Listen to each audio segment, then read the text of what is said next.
नमस्कार, मेरे YouTube channel पर आपका स्वागत है।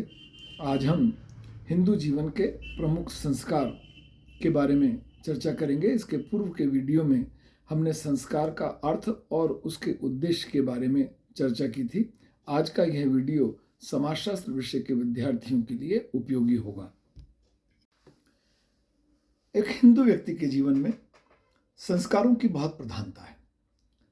संस्कार हिंदू धर्म और दर्शन के अनुसार व्यक्ति का परिष्कार करते हैं, उसे मानव प्राणी बनाते हैं और उसे भविष्य में संपादित किए जाने वाले दायित्वों का बोध कराते हैं। हिंदू जीवन से संबंधित संस्कारों की संख्या कितनी है, इस संबंध में विभिन्न धर्म ग्रंथों में अलग अलग संख्या का उल्लेख है। कुछ भिन्नता पाई जाती है। गौतम धर्म सूत्र में सबसे अधिक और 40 संस्कारों का प्रावधान है। पारस्कर गृह सूत्र, बौद्धायन गृह सूत्र, मनुस्मृति में 13 संस्कारों का उल्लेख है, जबकि स्वामी दयानंद सरस्वती संस्कारों की संख्या को 16 तक सीमित करते हैं, 16 मानते हैं। ये 16 संस्कार प्रमुखता से हिंदू धर्म और दर्शन में स्थान रखते हैं। इन 16 संस्कारों को यदि हम बांटने की कोशिश करें उनकी अवस्था के आधार पर, उनकी स्थिति के आधार पर, तो संस्कारों को 3 भागों में बांटा जा सकता है। पहला वो जो जन्म का के पूर्व के संस्कार हैं, जीवन के पूर्व के संस्कार हैं, इस पृथ्वी पर जन्म लेने के पूर्व के संस्कार हैं। इनके अंतर्गत गर्भाधान, पुंसवन और सीमांतोन्नयन संस्कार सम्मिलित हैं। जो जीवन काल के संस्कार हैं उसके 3 भाग किए जा सकते हैं: बाल्यावस्था के संस्कार, शैक्षणिक संस्कार और विवाह संस्कार। बाल्यावस्था के संस्कार के अंतर्गत जातकर्म, नामकरण, निष्क्रमण, अन्नप्राशन, चूड़ाकरण, कर्णभेद। शैक्षणिक संस्कार के अंतर्गत विद्यारंभ, उपनयन, वेदारंभ, केशांत और समावर्तन संस्कार। और विवाह संस्कार के अंतर्गत एक अंतिम संस्कार जो जीवन समाप्ति के बाद किया जाता है, और वह है अंत्येष्टि संस्कार। इस तरह कुल 16 संस्कार हिंदू जीवन में प्रमुखता रखते हैं। यहाँ इस बात का उल्लेख करना आवश्यक है कि संस्कारों की संख्या 16 है, परंतु इनमें से अनेक संस्कार ऐसे हैं जो वर्तमान समय में सार्वजनिक जीवन में देखने में नहीं आते। कुछ परिवार इनको पूरी तरह मानते हैं, पर सामान्यतः इनका उल्लेख, इनका जो प्रचलन जो है वो संपूर्ण समाज में देखने में नहीं आता। प्रमुखता जो है संस्कारों की जो होती है वो संस्कार नामकरण, निष्क्रमण, कर्णभेद, विद्यारंभ, समावर्तन, विवाह संस्कार, अंत्येष्टि संस्कार तक वर्तमान समय में सीमित हो गए। पर हम इन प्रमुख 16 संस्कारों के बारे में अब आगे चर्चा करेंगे। जन्म के पूर्व के संस्कार। हिंदू संस्कारों का संबंध व्यक्तिगत जीवन में व्यक्ति के परिष्कार और उसकी शुद्धि की क्रिया से होने के कारण अनेक ऐसे संस्कारों का विधान है जिनका उद्देश्य जन्म के पूर्व से ही बच्चे के लिए मंगल कामना करना तथा उसके जन्म को धार्मिक मान्यता, धार्मिक रूप देते हुए उसको तथा उसकी माता दोनों के अच्छे स्वास्थ्य की कामना करते हुए उसकी माता को उसके कर्तव्यों का बोध कराना, उनसे परिचय कराना भी है। इनमें गर्भाधान, पुंसवन और सीमांतोन्नयन संस्कार प्रमुख हैं। गर्भाधान संस्कार वह संस्कार है जो एक व्यक्ति के संदर्भ में अगर हम बात करें तो उसके जीवन में संपादित किया जाने वाला प्रथम संस्कार है। पूर्व मीमांसा में कहा गया है कि जिस कर्म के द्वारा पुरुष स्त्री में अपना बीज स्थापित करता है उसे गर्भाधान संस्कार कहते हैं। यह संस्कार इस तथ्य को स्पष्ट करता है कि संतान को जन्म देना भी हिंदू धर्म और दर्शन के अनुसार एक धार्मिक कर्तव्य है और इसलिए इसमें किसी भी प्रकार की अपवित्रता का भाव नहीं है। धर्मसूत्रों और स्मृतियों में इस बात का भी उल्लेख है कि यदि कोई व्यक्ति स्वस्थ रहते हुए भी ऋतुकाल में अपनी पत्नी के समीप नहीं जाता तो वह भ्रूण हत्या का दोषी है। पाराशर स्मृति में कहा गया है कि गर्भाधान संस्कार के बिना जन्म लेने वाला बच्चा अशुद्ध होता है।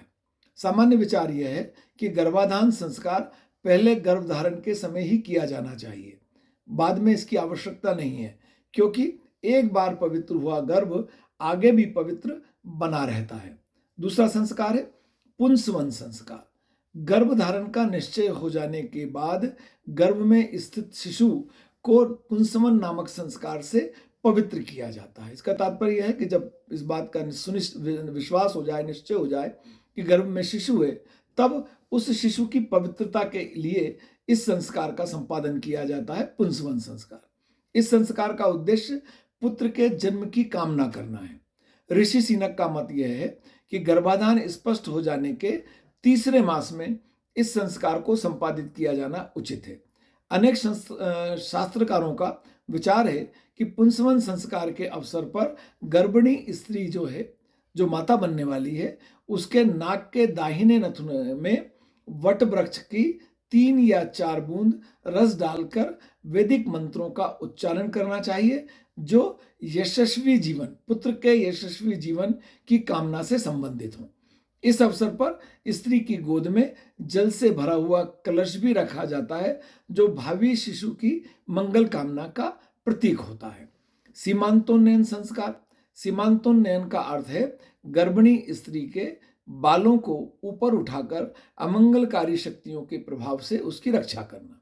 इसका दूसरा अभिप्राय स्त्री को प्रसन्न रखने के उपाय करना है, क्योंकि प्रसन्नता से ही वह स्त्री एक स्वस्थ और सबल बालक को जन्म देगी। इस संस्कार को गर्भ के चौथे या 5वें माह में किया जाता है। उसी दिन भावी माता उपवास रखती है तथा मातृ पूजा और प्रजापति ब्रह्म की पूजा की जाती है।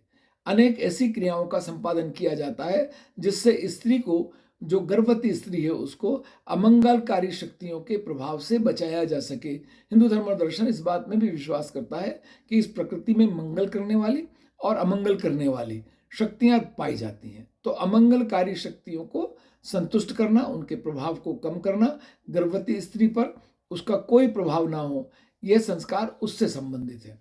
इस संस्कार के समय स्त्री को अपवित्र स्थान पर जाने, नदी में स्नान करने, संध्या के बाद भोजन करने, रात्रि में जागने और भारी भोजन करने की अनुमति नहीं दी जाती। इस संस्कार को संपादित हो जाने के पश्चात स्त्री को इन सब कामों की मनाही होती है। इसका उद्देश्य क्या है? गर्भिणी स्त्री के स्वास्थ्य की रक्षा करना, उसे किसी भी प्रकार की होने वाली दुर्घटना से बचाना, भावी शिशु जो गर्भ में है उसकी रक्षा करना और वह एक स्वस्थ शिशु के रूप में जन्म ले सके, इसके प्रयास करना, इसके उपाय करना। जीवन काल के संस्कार। बालक का जन्म हो जाने के पश्चात जीवन काल में संपादित किए जाने वाले संस्कार।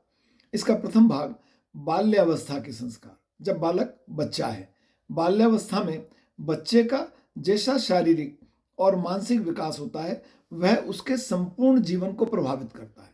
वह उसी स्थिति के अनुसार संपूर्ण जीवन में विकसित होता रहता है।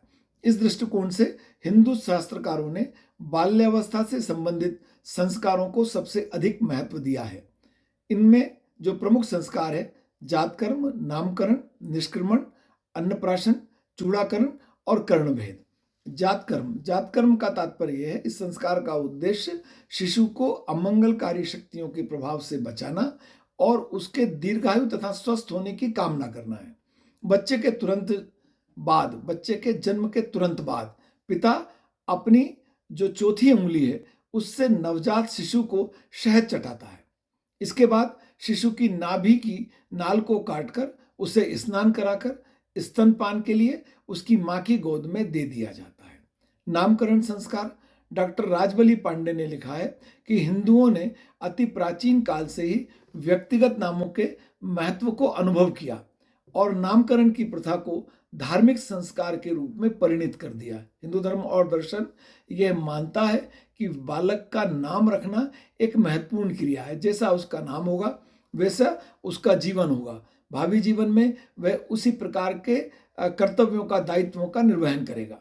यह संस्कार जन्म के 10वें अथवा 12वें दिन संपन्न किया जाता है। फलित ज्योतिष के अनुसार यदि इस बीच कोई शुभ दिन ना हो तो यह संस्कार जन्म के 32वें दिन तक कभी भी किया जा सकता है।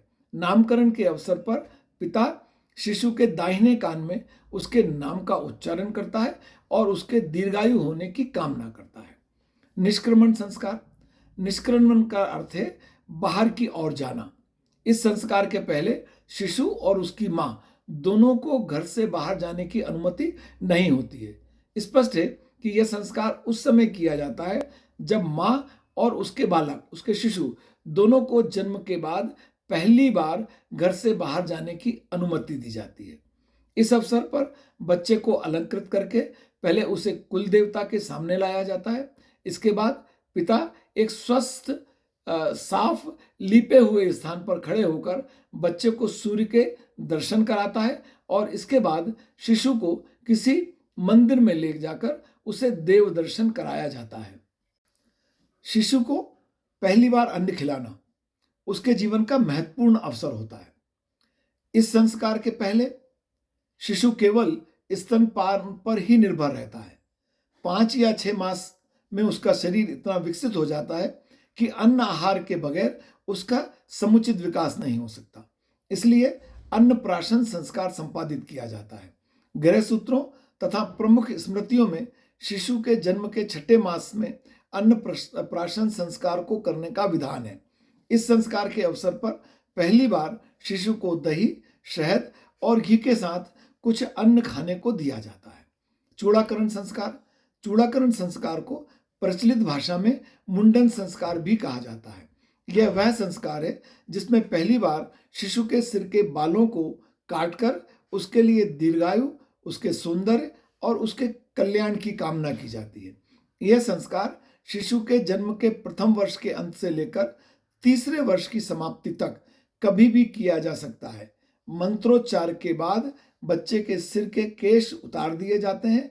फिर उसके सिर के जो पिछला भाग है उसमें शिखा पर बाल आवश्यक रूप से छोड़ दिए जाते हैं। कर्णभेद संस्कार। बहुत प्राचीन काल से ही संसार के विभिन्न समाजों में शरीर के विभिन्न अंगों में छेद कर आभूषण पहनने का एक प्रचलन रहा है। इसके बाद सभ्यता के विकास के साथ साथ अलंकरण की यह प्रथा अनेक विधानों द्वारा परिष्कृत होने लगी। डॉक्टर राजबली पांडे ने लिखा है कि जहां तक कानों को छेदने का प्रश्न है, निसंदेह इसका आरंभ, इसका प्रचलन अलंकरण के लिए हुआ होगा, किंतु आगे चलकर यह उपयोग सिद्ध हुआ और इसकी आवश्यकता पर बल देने के लिए इसे धार्मिक स्वरूप दे दिया गया। आरंभ में यह संस्कार पिता के द्वारा संपादित किया जाता था, लेकिन इसके बाद इसके लिए सुनार को आमंत्रित किया जाने लगा। निर्धारित समय पर इस संस्कार के समय पहले दाहिना कान और उसके बाद बायां कान छेदा जाता है और बालक को स्वर्ण आभूषण पहनाए जाते हैं। वर्तमान समय में अलंकरण का प्रचलन केवल स्त्रियों तक सीमित हो जाने के कारण पुत्रों के कान को छेदने का प्रचलन लगभग समाप्ति की ओर है।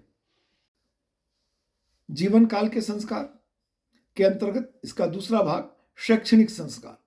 शैक्षणिक संस्कारों में विद्यारंभ, उपनयन, वेदारंभ, केशांत और समावर्तन संस्कार प्रमुख हैं।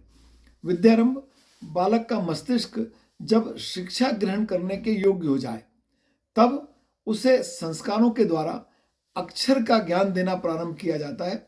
इसे विद्यारंभ संस्कार कहा जाता है।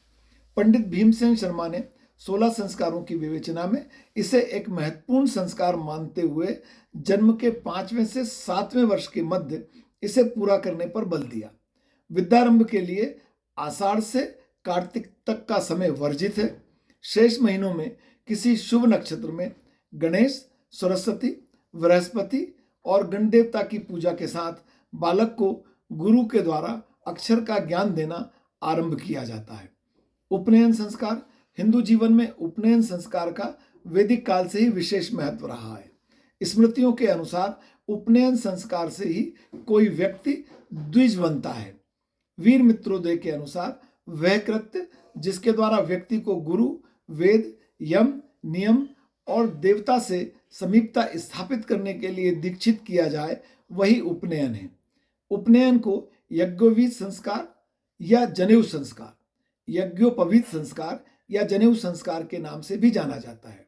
इस संस्कार का मुख्य उद्देश्य छात्र को विद्यारंभ के लिए आचार्य गुरु के पास ले जाना है। गृह सूत्रों के अनुसार बालक जो ब्राह्मण है उसके लिए आयु के 8वें वर्ष में, बालक जो क्षत्रिय है उसके लिए 11वें वर्ष में और वैश्य बालक के लिए 12वें वर्ष में इस संस्कार को पूरा किया जाना चाहिए। इस संस्कार के लिए शुक्ल पक्ष में किसी उपयुक्त दिन और समय का निर्धारण करके गणेश, लक्ष्मी, सरस्वती, धात्री, मेघा आदि देवताओं की पूजा की जाती है और इसके साथ इस संस्कार का प्रावधान किया जाता है। इसके पश्चात ब्रह्मचारी के वेश में बालक को उपनयन, जो उपवीत सूत्र हैं, जनेऊ, वह दिया जाता है। उपवीत की लंबाई बालक की लंबाई के बराबर होती है। उपवीत में जिन 3 मोटे धागों का प्रयोग किया जाता है वह बालक को सदैव इस बात का आभास कराते हैं, उसको याद कराते हैं कि उसके जीवन में 3 प्रकार के प्रमुख ऋण हैं, ऋषि, देवता और माता पिता, और उसे अपने जीवन काल में अपने कर्तव्यों के माध्यम से इन तीनों ऋणों से उऋण होना है। वेदारंभ संस्कार, बुद्धि का समुचित विकास हो जाने के बाद यह संस्कार तब किया जाता है जब ब्रह्मचारी वेदों का अध्ययन करने के योग्य हो जाए। आरंभ में उपनयन के साथ ही वेदों के अध्ययन का आरंभ हो जाता था, लेकिन बाद में जब संस्कृत सामान्य बोलचाल की भाषा नहीं रही तब प्रत्येक व्यक्ति द्वारा वेदों का अध्ययन करना सरल नहीं रह गया। इसलिए इस प्रकार का संस्कार, इसका संबंध द्विज में केवल उन्हीं किशोरों से है जो वेदों के अध्ययन के लिए उपयुक्त होते हैं, जिन्हें संस्कृत का ज्ञान होता है। आज यह संस्कार लगभग पूरी तरह समाप्त हो गया है। केशांत अथवा गोदान संस्कार, केशांत का संबंध बालक की आयु के 16वें वर्ष हो जाने पर उसकी दाढ़ी मूछ को पहली बार साफ करने से है। यह संस्कार बालक द्वारा यौवन में प्रवेश कर लिया गया है, इस बात का सूचक है। इसका उद्देश्य ब्रह्मचारी बालक को एक बार पुनः कठोर संयम में रहकर जीवन व्यतीत करने और ब्रह्मचर्य के नियमों का स्मरण कराने से संबंधित भी है। केशांत के अवसर पर ब्रह्मचारी अपने आचार्य को एक गाय दान में देता है और इसी कारण इस संस्कार को गोदान संस्कार भी कहा जाता है। समावर्तन संस्कार, ब्रह्मचर्य आश्रम का अंतिम संस्कार समावर्तन संस्कार है। शाब्दिक रूप से समावर्तन का अर्थ है घर की ओर पुनः प्रस्थान करना।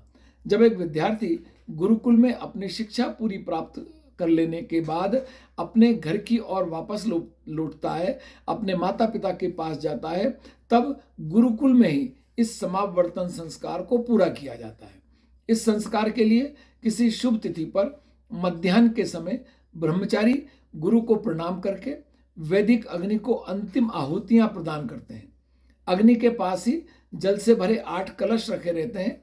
इन्हीं कलशों के जल से ब्रह्मचारी को विशेष स्नान करवाया जाता है। यह स्नान ब्रह्मचर्य आश्रम की समाप्ति तथा गृहस्थ जीवन में प्रवेश करने का, गृहस्थ जीवन में जाने का प्रारंभ होने का सूचक या प्रतीक माना जाता है।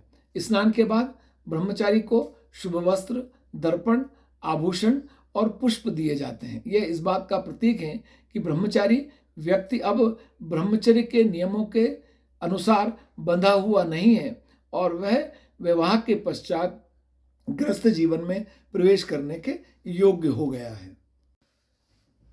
जीवन काल में संपादित किए जाने वाले संस्कारों का तीसरा भाग है विवाह संस्कार। यह हिंदू जीवन से संबंधित सबसे महत्वपूर्ण संस्कार है, क्योंकि इसके माध्यम से ही व्यक्ति पारिवारिक जीवन में एक अपने जीवन साथी के साथ प्रवेश करता है। हिंदू जीवन में यह सबसे महत्वपूर्ण संस्कारों में सम्मिलित है। सभी धर्मशास्त्रों के अनुसार विवाह संस्कार पति पत्नी को जन्म जन्मांतर के धार्मिक बंधनों में बांधता है। व्यक्ति के गृहस्थ आश्रम का आरंभ उसके विवाह संस्कार के माध्यम से ही होता है। इस संस्कार के द्वारा व्यक्ति को गृहस्थ आश्रम में संपादित किए जाने वाले उसके कर्तव्यों का बोध कराया जाता है और उसे वे दायित्व बताए जाते हैं जो धर्म, परिवार, समाज और संस्कृति की रक्षा के लिए आवश्यक है। परंपरागत रूप से विवाह संस्कार एक लंबी प्रक्रिया है जिसमें बहुत से अनुष्ठानों का समावेश होता है। यह अनुष्ठान व्यक्ति को गृहस्थ जीवन से संबंधित विभिन्न परिस्थितियों, पारस्परिक कर्तव्यों और उसके सुधर्म पालन का बोध कराते हैं। विवाह के द्वारा ही व्यक्ति धर्म, अर्थ, काम, पुरुषार्थ को पूरा करने के लिए सामाजिक और धार्मिक आधार पर अनुमति प्राप्त करता है और इन्हीं तीनों संस्कारों का इन्हीं तीनों दायित्वों को पूरा करते हुए वह जीवन के अंतिम लक्ष्य मोक्ष को प्राप्त करने का प्रयास भी इसी माध्यम से करता है। यदि वह अपने सभी प्रकार के स्वधर्म का, धर्म, पारिवारिक कर्तव्यों का, सामाजिक कर्तव्यों का, पत्नी के प्रति दायित्वों का पालन करता है तो ऐसा माना जाता है कि धर्म, अर्थ और काम के साथ उसे मोक्ष की प्राप्ति होने का माध्यम, रास्ता भी खुलता है। जीवन का जो अंतिम संस्कार है वो है अंत्येष्टि संस्कार। यह हिंदू जीवन यात्रा का एक व्यक्ति के संबंध में अंतिम संस्कार है। इसके साथ ही व्यक्ति के सांसारिक जीवन की समाप्ति हो जाती है। अंत्येष्टि संस्कार में अनेक क्रियाओं का समावेश है। यह क्रिया व्यक्ति की मृत्यु होने पर पार्थिव देह के अग्नि संस्कार से पंचतत्व में जो विलीन होना है उससे प्रारंभ होती है और उससे प्रारंभ होकर 12वें से 13वें दिन तक विशेष प्रकार के अनुष्ठानों के माध्यम से पूरी की जाती है। इसका उद्देश्य इस तथ्य को सार्वजनिक करना होता है कि मृतक अब इस संसार में नहीं है, उसका इस संसार से कोई संबंध नहीं है। अंत्येष्टि से संबंधित अनेक क्रियाएं परिवार में उत्पन्न शोक को दूर करने और दिवंगत आत्मा की शांति के लिए की जाती हैं। मेरा विश्वास है कि आज का ये वीडियो समाजशास्त्र विषय के विद्यार्थियों के लिए उपयोगी होगा। मेरे YouTube चैनल पर आपको समाजशास्त्र विषय के अतिरिक्त पारिवारिक, सामाजिक, राष्ट्रीय महत्व के वीडियो तथा शैक्षणिक महत्व के वीडियो के साथ प्रेरणात्मक प्रसंगों के वीडियो भी देखने में आते हैं। यदि आपने मेरे चैनल को अब तक सब्सक्राइब नहीं किया है तो मैं आपसे चैनल को सब्सक्राइब करने का अनुरोध करता हूं। आपका बहुत धन्यवाद।